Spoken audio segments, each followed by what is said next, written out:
கேள்வி எண் 1 கலைச்சொற்களைப் பொருத்துக.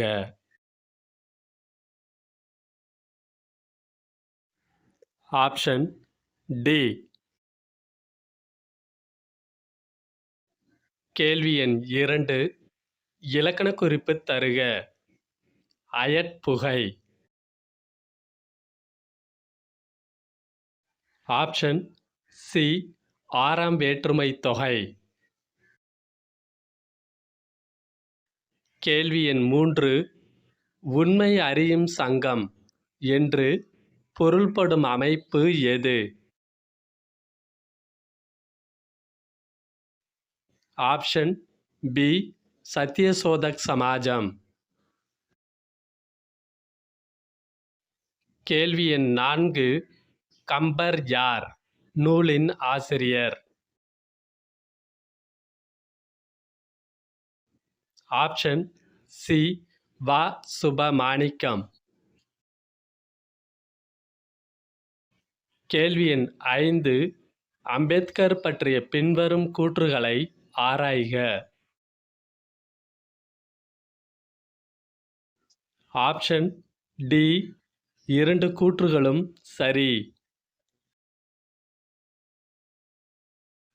கேள்வி எண் 6 வினையெச்சத் தொடரை தேர்ந்தெடு. Option B. ஓடி வந்தாள். கேள்வி எண் 7 டாக்டர் ஏ.பி.ஜே. அப்துல் கலாம் அவர்கள் லிலியன் வாட்சன் அவர்களின் விளக்குகள் பல தந்த ஒளி என்ற நூலை வாசித்தபோது அவர் பெறாத ஒன்று.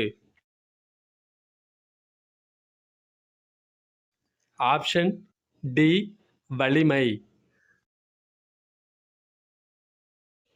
கேள்வி எண் 8 பின்வரும் கூற்றுகளை ஆராய்க.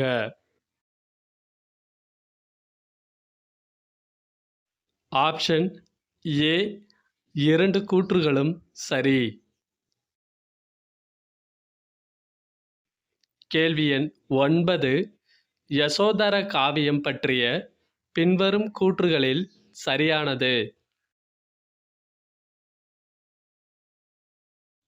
Option C. 2 கூற்றுகளும் சரி. கேள்வி எண் 10 ஒரு வட்டத்தின் ஆரத்தை 100% அதிகரிக்கும் போது அதன் பரப்பளவில் எவ்வளவு சதவீதம் அதிகரிக்கும்? Option A. 300%.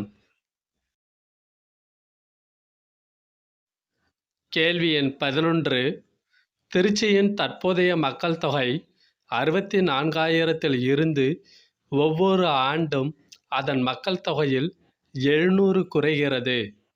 மதுரையின் தற்போதைய மக்கள் தொகை 40,000 இருந்து ஒவ்வொரு ஆண்டும் அதன் மக்கள் தொகையில் 500 அதிகரிக்கிறது எனில் எத்தனை ஆண்டுகளுக்கு பிறகு இவ்விரு நகரங்களுக்கு இடையேயான மக்கள் தொகை சமமாக இருக்கும்?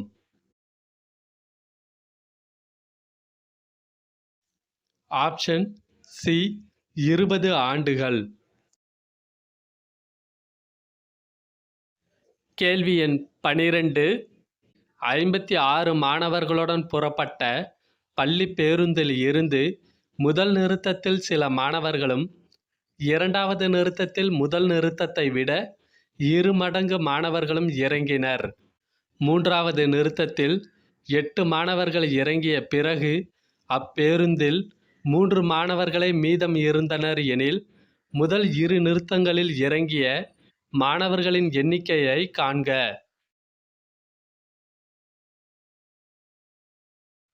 Option B. 45 மாணவர்கள். கேள்வி எண் 13 பெண்கள் துறவியாக முடியுமா என்று புத்தரிடம் வினவிய சீடர். Option C. ஆனந்தன். கேள்வி எண் 14 இந்திரனின் யானை வழிபட்ட கடவுளான ஐராவதீஸ்வரருக்கான கோவிலை கட்டியவர்? ஆப்ஷன் ஏ இரண்டாம் ராஜராஜன். கேள்வி எண் 15. தமிழ்நாடு அரசின் தொல்லியல் துறையின் மூலம் பொருணை ஆற்றங்கரையில் உள்ள ஆதிச்சநல்லூரில் அகழாய்வு நடத்தப்பட்ட ஆண்டு? ஆப்ஷன் டி 1968ஆம் ஆண்டு. கேள்வி எண் 16. மண்ணின் வேதியியல் பண்புகளை பொறுத்துக.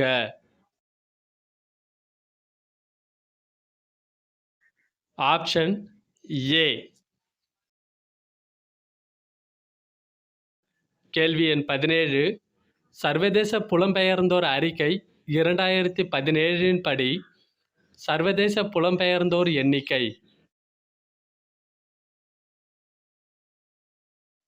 Option C 258 million.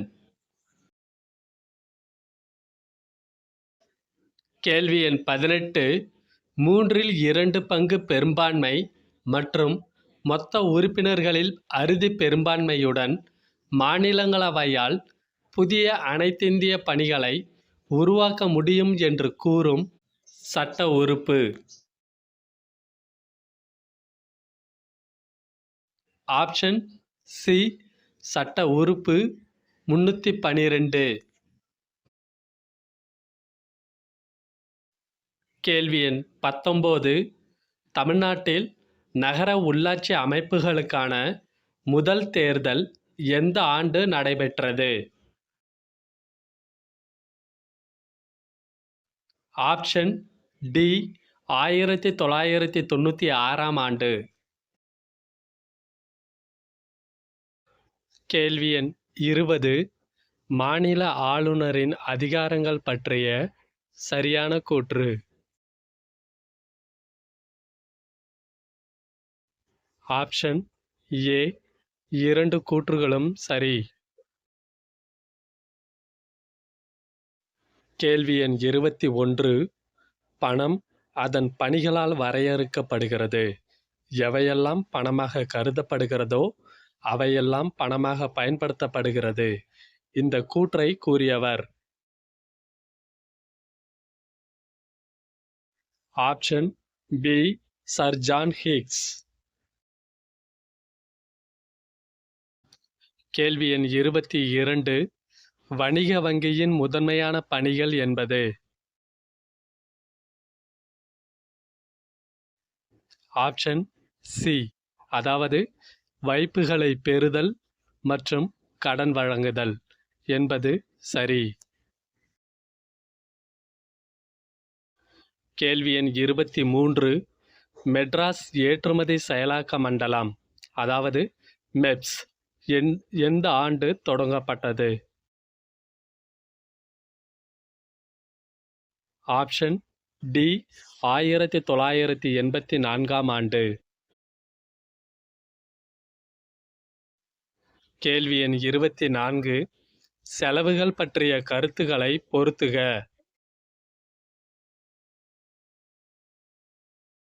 Option D. கேள்வி எண் 25. தரை விரிப்புகளும் பாராசூட்டுகளும் தயாரிக்க பயன்படும் வலிமையான இயற்கை இழை எது? ஆப்ஷன் ஏ மல்பெரி பட்டு. கேள்வி எண் 26. ஒளி அலைகளின் வேறுபாடுகளை ஆராய்க.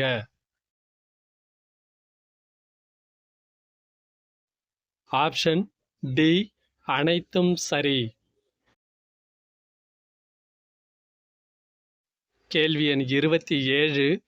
நீர் மற்றும் கனிம ஊட்டச்சத்துக்களை வேரிலிருந்து தாவரத்தின் இலைப்பகுதிக்கு மேல் நோக்கி கடத்துவது? Option D xylem. கேள்வி எண் 28. பதப்படுத்தப்பட்ட கனிகள் மற்றும் காய்கறிகள், ஊறுகாய்கள் ஆகியவற்றிற்கான நிர்ணயிக்கப்பட்ட தரக் குறியீடு எது? Option B FPO. கேள்வி எண் 29.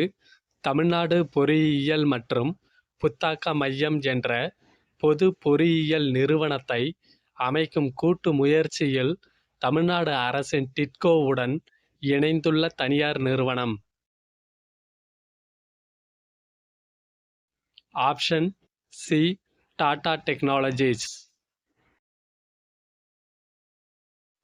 கேள்வி எண் 30. ஸ்வாதி போர்ட்டல், ஸ்வாதி வலைதளத்தை அறிமுகம் செய்த அமைப்பு. ஆப்ஷன் டி இந்திய தேசிய அறிவியல் அகாடமி.